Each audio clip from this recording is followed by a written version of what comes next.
Mutiara Hikmah.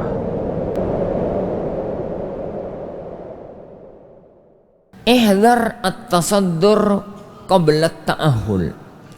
Hindari at-tasaddur. At-tasaddur itu menampakkan diri, yakni mendeklarasikan diri bahwasanya dia itu seorang alim, bahwasanya dia itu orang yang pinter, dia itu menguasai ilmu ini, menguasai ilmu itu. Padahal qabla ta'ahul, sebelum dia benar-benar memiliki keahlian. Tasaddur itu ya akhwan bisa jadi dengan ngajar. Tasaddur itu bisa jadi dengan nulis buku. Tasaddur itu bisa jadi dengan berfatwa. Tasaddur itu bisa jadi dengan yang lain. Dia kalau sudah berani ngajar, berarti di hadapan orang-orang ustadz itu pinter, ngomongnya pena, jadi nerangkannya bagus. Kalau sudah berani nulis buku, maka dia sudah dianggap alim. Apalagi berani berfatwa, apalagi sampai berani berfatwa, buka forum tanya jawab, mau di dunia nyata maupun di dunia maya, maupun di dunia maya. Itu namanya at-tasaddur qabla ta'ahul. At-tasaddur qabla ta'ahul huwa afatun fil ilmi wal amal. Ini adalah cacat dalam ilmu dan di dalam amal. Waqad qil, dan pernah dikatakan, man tasaddara qabla awanihi faqad tasadda lihawani. Barang siapa yang sudah menampilkan diri, sudah menampakkan diri sebelum waktunya, faqad tasadda lihawani, dia itu telah menjerumuskan dirinya untuk dihinakan oleh orang lain, menjerumuskan dirinya untuk terhina di hadapan orang lain. Baridhanazanillahu wa iyyakum. Ini yang dulu pernah saya katakan dengan bahasa Ustadz Karbitan. Jadi sebenarnya dia itu belum matang, kawan. Yang namanya barang karbitan itu, ono pelem, mangga itu loh, sebenarnya masih kecut, masih muda, belum tua, tapi dikarbit sehingga menjadi nguning, dipegang itu ya empuk gitu ya, kelihatannya ranum, kelihatannya enak. Begitu dibuka, dimakan, kecutnya masya Allah, ini ingin mati saking kecutnya. Itu namanya tasaddur qabla ta'ahul. Orang awam itu ya akhwan fitin azani Allah wa yakum, gak pernah mampu membedakan orang alim dengan orang tidak alim. Orang awam itu dari sejak zaman dahulu kala. Al-Imam Ibnu Jauzi rahimahullah ta'ala dalam kitab beliau Sayyidul Khawatir, beliau mengatakan kalimat yang sangat indah. Beliau mengatakan al-faqih indal awam man sa'adal mimbar. Wong sing alim, wong sing pinter di hadapan orang awam itu pokoknya siapapun yang bisa khutbah naik mimbar, siapapun yang bisa tampil di atas mimbar, ucapannya memukau, menggelegar gitu ya, maka langsung dikomentari, masya Allah, faqih alim. Padahal mungkin di hadapan para ulama dia itu masih nol besar. Lah, zaman sekarang kata-kata itu kita rubah dikit. Al-alim, al-faqih indal awam fi hadha zaman man kasura followeruhu.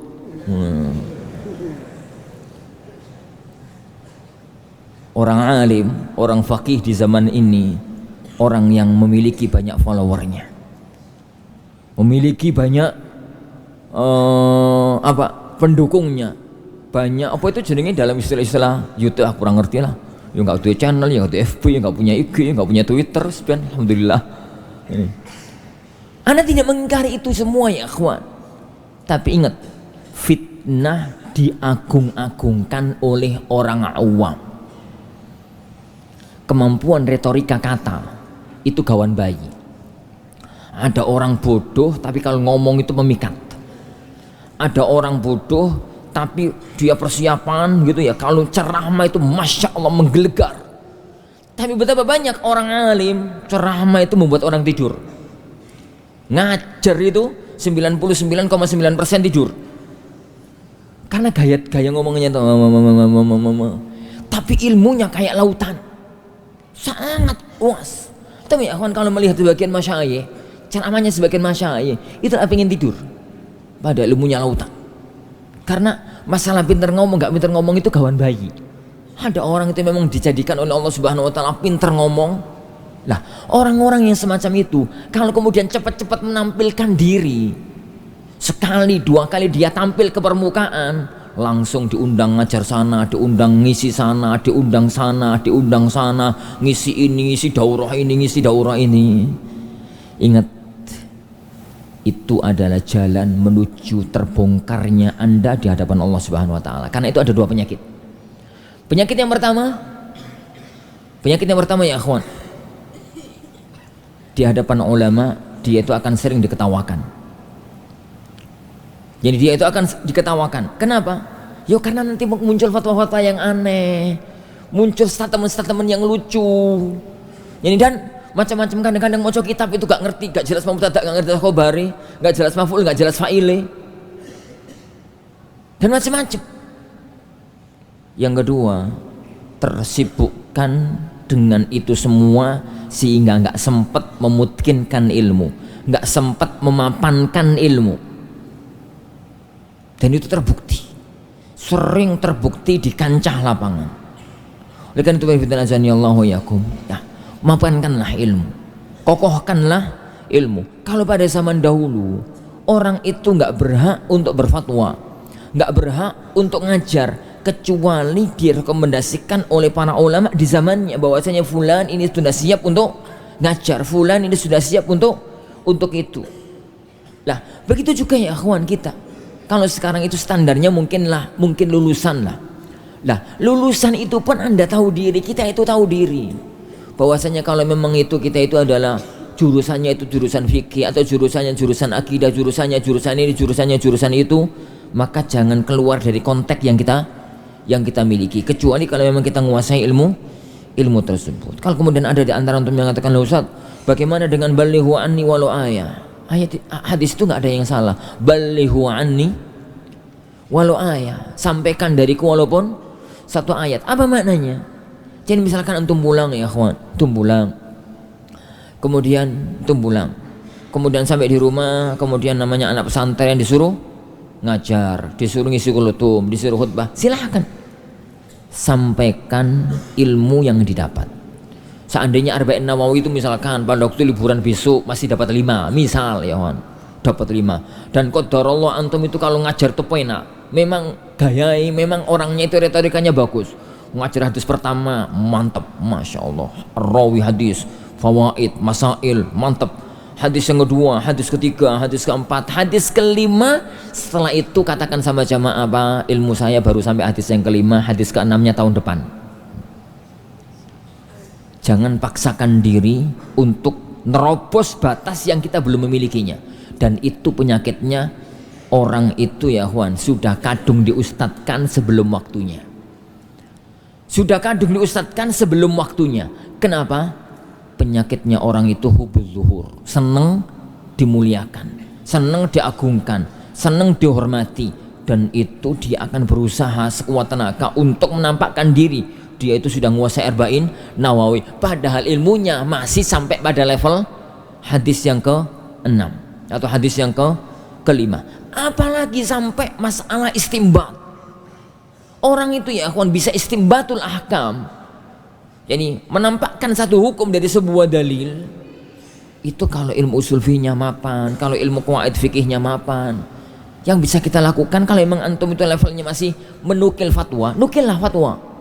Jangan kalau kasus ini Pak, menurut hemat saya, sampean sinten Mas? Siapa Anda sampai berani mengatakan menurut hemat saya? Karena lafaz menurut hemat saya berarti antum itu yang menelaah kasus dan antum itu yang menelaah dalil, lalu menggabungkan antara keduanya menjadi satu barisan, menjadi satu ungkapan. dalam hemat saya. Dan itu yang sangat berbahaya dari apa yang beliau sebutkan di sini, at-tasadduru qabla ta'ahul. Yani at-tasaddur qabla ta'ahul, sudah menampilkan diri, menampakkan diri sebelum waktunya. Jadi biarkanlah ya akhwan, yang menyuruh kita, yang meminta kita, yani untuk tampil itu asatidzah kita. Yang merekomendasikan antum ya sudah waktunya untuk buat majelis ta'lim, antum sudah waktunya untuk itu, antum sudah waktunya itu asatidzah kita. Jangan biarkan orang awam yang menggiring diri kita, yang menggiring jadi diri kita. Kenapa? Karena orang-orang awam ngertinya itu, kata Ibnu Jauzi tadi, al-faqih man sa'adal mimbar. Orang faqih itu adalah orang yang bisa untuk sudah bisa untuk naik mimbar. Wallahu yani alam.